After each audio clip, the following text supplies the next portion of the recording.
Hey, how's it going? So I help a lot of couples, right? So what I do is I do this. I make these videos, and then people reach out to me, and they send me direct messages on TikTok, and then they're like, "Hey, I need some help," blah blah blah blah, and they tell me a little bit about themselves, so they tell me their story, and I say, "Well, I don't type, but here's my WhatsApp number." And then they message me on WhatsApp, and they send me audio messages, and I send them audio messages back. And I help couples, I help single people, and I enjoy doing that as much as I enjoy making these videos. And I was just dealing with this one couple the other day, not dealing, but I was talking with this one couple the other day, and they were going through some stuff. And the one thing that came to me was this: when you're single, right? The only thing you have to deal with is yourself, right? And this is like this is mansplaining, but but if you really think about it, like say if I'm going through some terrible things or I'm going through this depression or whatever the case may be, I could just go to bed. I could just sleep because the only thing that I'm dealing with is my own mind, right? I'm just dealing with me and my own past and my own problems, but it's just me, right? The only thing that I'm struggling with or that I have to deal with is my own mind. But when you are a couple, when you're dating somebody, you're not only dealing with your own mind, but you're dealing with somebody else's mind and somebody else's life and what they are and what their trauma is and what their triggers are and what their background is and what their childhood was like.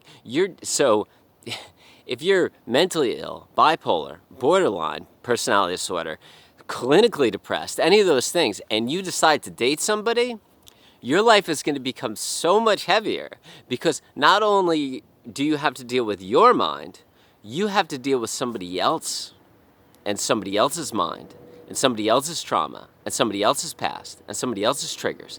So your life is going to become dualistically heavy. It's going to become twice as heavy. And you might get more upset, you might get more depressed, you might get more jealous, you might get more controlling, you might get more frustrated, you might become obsessed more, you might become all these things that are so hard to deal with because you decided to attach onto another being. So if you really want to play it safe, if you have borderline personality disorder, bipolar disorder, clinical depression, mental illness, schizophrenia, any of these things, or even severe trauma, you might want to just play it safe and just be single and not date people. Because at least that way you won't be doing two people's minds. You'll just be dealing with your own mind.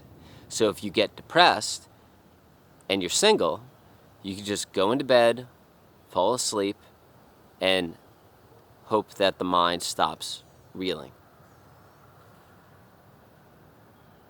And the only way to do that is practice being present. I have this one video, I just filmed it the other day. I'm wearing a blue shirt. It's like a USA Nike shirt. It's a female soccer shirt. It's the U.S. women's national team shirt because I'm a huge fan of women's soccer. I don't believe in nationalism. I don't believe in countries. But that's the only way to really heal, is to learn how to be present. And in that video where I'm wearing the blue shirt, I talk about just becoming present.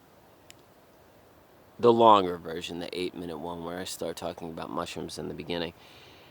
And that's a terrific way to heal. IFS therapy is another one. I'll leave that in the comments on the side. IFS therapy. But I really love helping people. I think it's so weird because I've always been a psychiatrist for everybody in my life, especially relationship advice. All the people in my life, they always came to me for relationship advice. Whenever they had a problem with their significant other, the person that they were dating, they would always come to me. I'd be like the first person on their speed dial, and I'd always help those people because I just know a lot about psychology, and I've dated a lot of people. And So I've always been a psychiatrist to everybody in my life. And I really love doing it. I also tell those people they might want to read my book, because most of the problems that most people deal with are the problems that are in my book. And those are feelings of not feeling good enough, feelings of loneliness, feelings of people leaving you, abandoning you,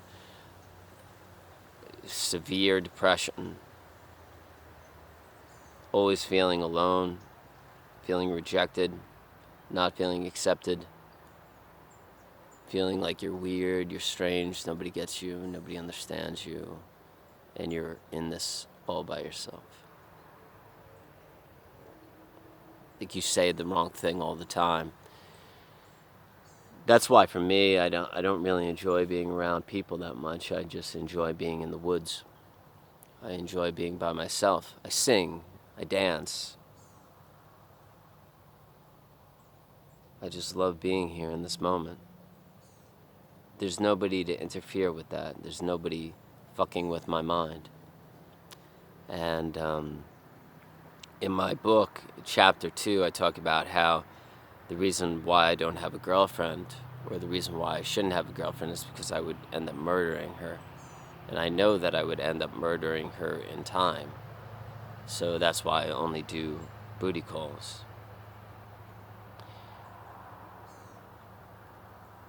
I was telling somebody the other day the way I operate, because the only reason why people want to sleep with me is because they think I'm some spiritual, psychological thing that could heal them in some weird way. So they usually watch my videos. That's the first thing. And then they reach out to me. And then they drive to my house. And they pick me up. And that's how it works. And if I enjoy their company, I meet them again. If I don't enjoy their company, I don't meet them again.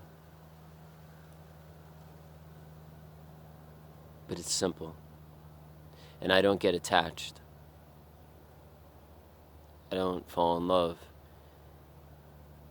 I try not to.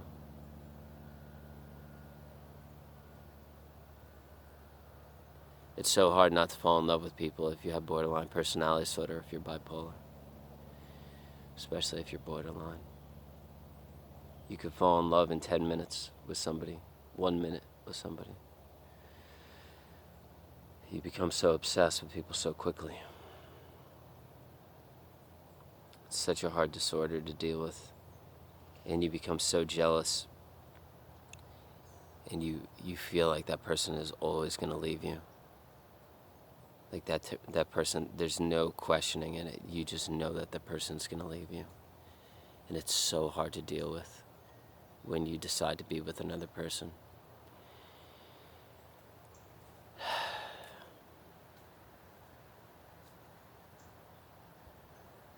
I absolutely love this life. It can be so challenging sometimes.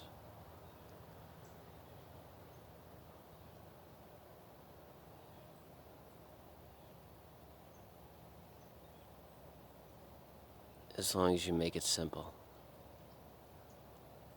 And that's why attaching to other people is so difficult. Because your life is no longer simple. It becomes so much more complicated. And you have to ask yourself, like, do I have the mental stability for this to make it worth it? And if you have clinical depression, severe trauma, borderline personality disorder, or bipolar disorder, is latching on or attaching to another person worth it for you, for your mind?